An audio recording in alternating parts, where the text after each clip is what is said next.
Vivek Ramaswamy, who's an American entrepreneur and a candidate in the 2024 Republican Party presidential nominee, went on the Blaze TV, spoke with known provocateur and fringe conspiracy theorist Alex Stein, and this is what he had to say. That's what we need. We need a partner. Okay, rapid fire question. Was the moon landing real or fake, Vivek? Was the what, moon landing? Real or fake? I have no evidence to suggest it was fake, so I'm gonna assume it was real. Okay, 9/11, inside job or exactly how the government tells us? I don't believe the government has told us the truth. Again, I'm driven by evidence and data. What I've seen in the last several years is we have to be skeptical of what the government does tell us. I haven't seen evidence to the contrary, but do I believe everything the government told us about it? Absolutely not. Last two questions. The 9/11 Commission? Absolutely not. Yeah, 9/11 Commission lied. Last two questions. When was the last time you heard any candidate bring up 9/11 in any serious connotation? Well, let's share an article here by Politico. It talks more about the interview. In an interview Tuesday night on the conservative Blaze TV, host Alex Stein asked the Republican candidate if he believes 9/11 was an inside job or exactly like the government tells us. I don't believe the government has told the truth, Ramaswamy said. I'm driven by evidence and data. What I've seen in the last several years is we have to be skeptical of what the government tells us. And I like that so far. I haven't seen evidence to the contrary, but I do believe everything the government told us about it. Absolutely not. Do I believe the 9/11 Commission? Absolutely not. Here's the problem, is that you're dismissing the whole report. And that's right away. If you're going to dismiss the whole report, that means you didn't read it, or else you wouldn't have said that. If you actually read the report, you'll know that all of it's not false. Some of it is manufactured information, but there's a ton of information missing. And if you haven't read the report, you won't know what's missing.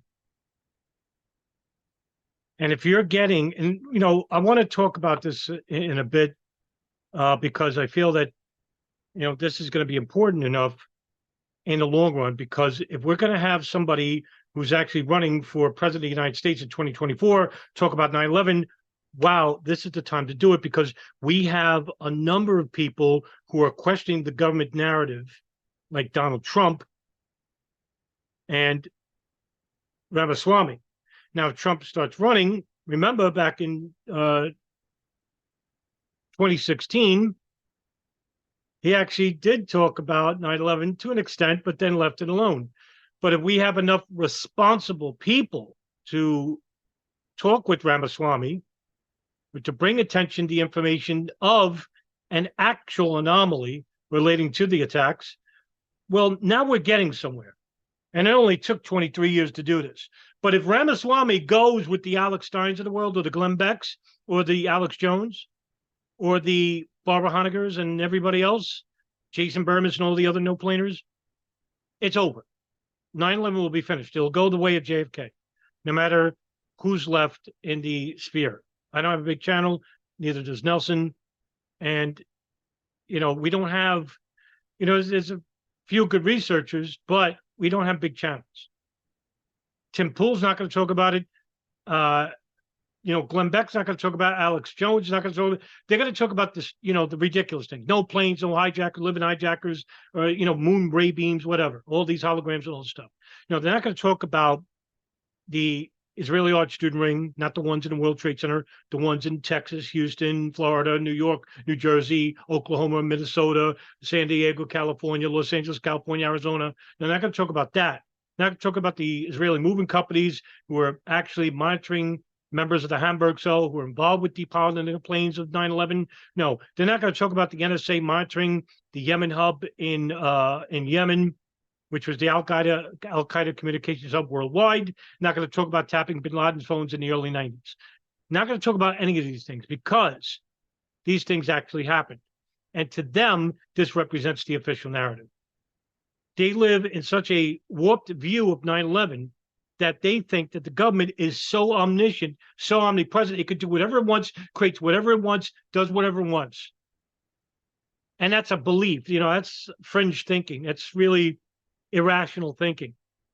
But if there's enough of these people, they actually think they're a community, think they're standing up to something. Well, they're standing up to nothing. Because the horrifying reality is this. The people who allowed 9/11, the people who manufactured 9/11 are human beings just like us, fallible. They make mistakes. But those mistakes are not shown in the public sphere. They're covered up. How are they covered up? With fringe conspiracy theories and not reporting on the facts. They use the media to not report on the facts. They'll interview people like Kevin Barrett, Morgan Reynolds, John Lear, because they don't believe in planes. They don't believe hijackers hijack these planes. And if you don't believe in hijackers, there's no connection to the intelligence services, no connection to the intelligence services. There's no connection to foreign policy and how it's governed and how it played out after 9/11. You have nothing. You're left with nothing. And this is the problem facing 9/11 truth movement, whatever's left of it anyway. And there isn't much because all the big names of 2006 and 7, they're all gone. Burmis, Bolin, Roth, Pots 9/11 truth, architects, engineers. They're all gone. They make no massive influence with the public whatsoever. They grift, they took money from you, they let you to believe in something, and they skedaddled. And why? Because they don't learn anything new. But if this guy is honest, he'll stray away from the Glenn Becks and Alex Steins because they won't do nothing. They're clowns. This guy should talk with a bigger platform like Robbie Martin, maybe, or Abby Martin. That's a major step up. You could talk to John Gold or Paul Thompson. Heck, even Ryan Dawson has a bigger channel than some of these people, if that's what they're looking for. But if you want to talk about 9/11 in the context that it deserves, that the public deserves, and most importantly, the victims' families, they waited 23 years for this. Don't blow it, Ramaswamy. If you ever do see this video, I'm going to link your name and Twitter to this. And you can reach out to me if you want, or my co-researcher, EGH Lerman Detonator. And there's others like Sean Russell, Darren Harvey, Project for New American Century, Podcast for New American Century. Like I said, Robbie Martin, John Gold. Hey, we're still here, right? But I hope that you take this very seriously because we need people to talk about what the government covered up, what the intelligence services lied about, and what foreign policy analysts from Israel and Saudi Arabia basically allowed and manufactured to happen inside the United States and abroad in countries like Germany, France, Saudi Arabia, and Pakistan. Because if we don't start talking about these things, I'm afraid nobody ever will.